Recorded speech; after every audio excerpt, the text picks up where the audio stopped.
Let's talk about that post-match interview that Craig brought up, Frank. This was when Jurgen Klopp was asked about James Milner. He congratulated Des Kelly, who works for BT Sport, on basically Milner getting injured as a result of the game being early because of the television slot. They had an exchange of views. We've heard Klopp, of course, say quite a few times over the last few weeks that he's unhappy that his team plays on a Wednesday, then the early kickoff on a Saturday.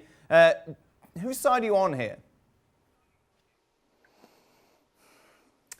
I want to be on the Jurgen Klopp side because I think I understand that the broadcast, they want games every 2 hours to make sure that the viewers have many games to watch during the weekend, and that we clearly understand that. And it's only in England that I first played around 12 or 12:30, like it was the case today. And it's a real nightmare for the players. And in this season, especially with the pandemic, you have to make sure that all the players will be assisting in the best way and making sure that they have the time to wake up, to warm up, to get fit and prepared. And it's not the case. And I think Klopp just said that he was maybe clumsy talking to Des Kelly and explaining that it was his fault, where clearly, or the broadcast fault, where clearly it's the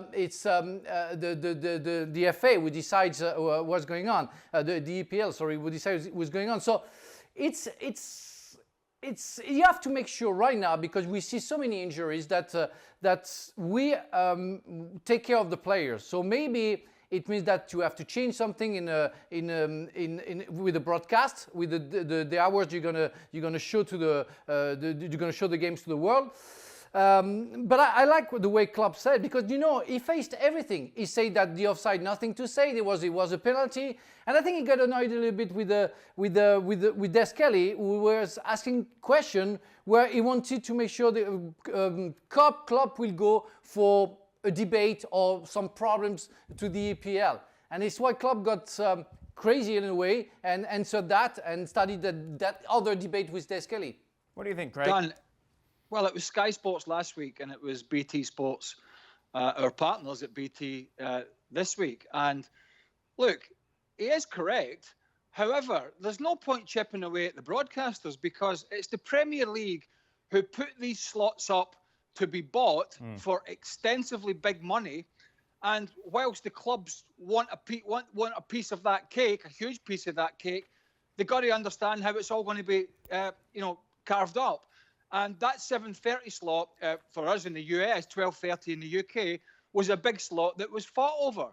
Now, you go and take that up with the Premier League. It's not an ideal scenario, but what do you want BT Sports to do? Put Sheffield United, West Brom in there.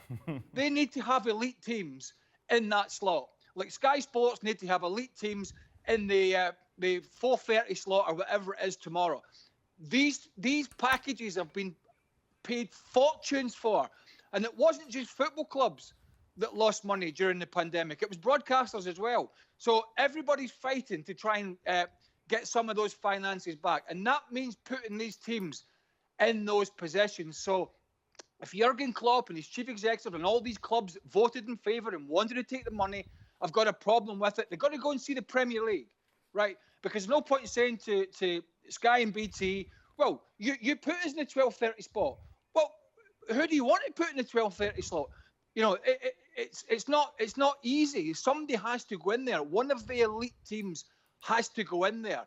And the more he pipes on about it, and this is the second or the third week, and it seems to be churning on, he's getting injuries, yes, but the players are hearing about it. The players are seeing him moan. The players are seeing him get exasperated. And maybe at some point that will filter through to them subconsciously.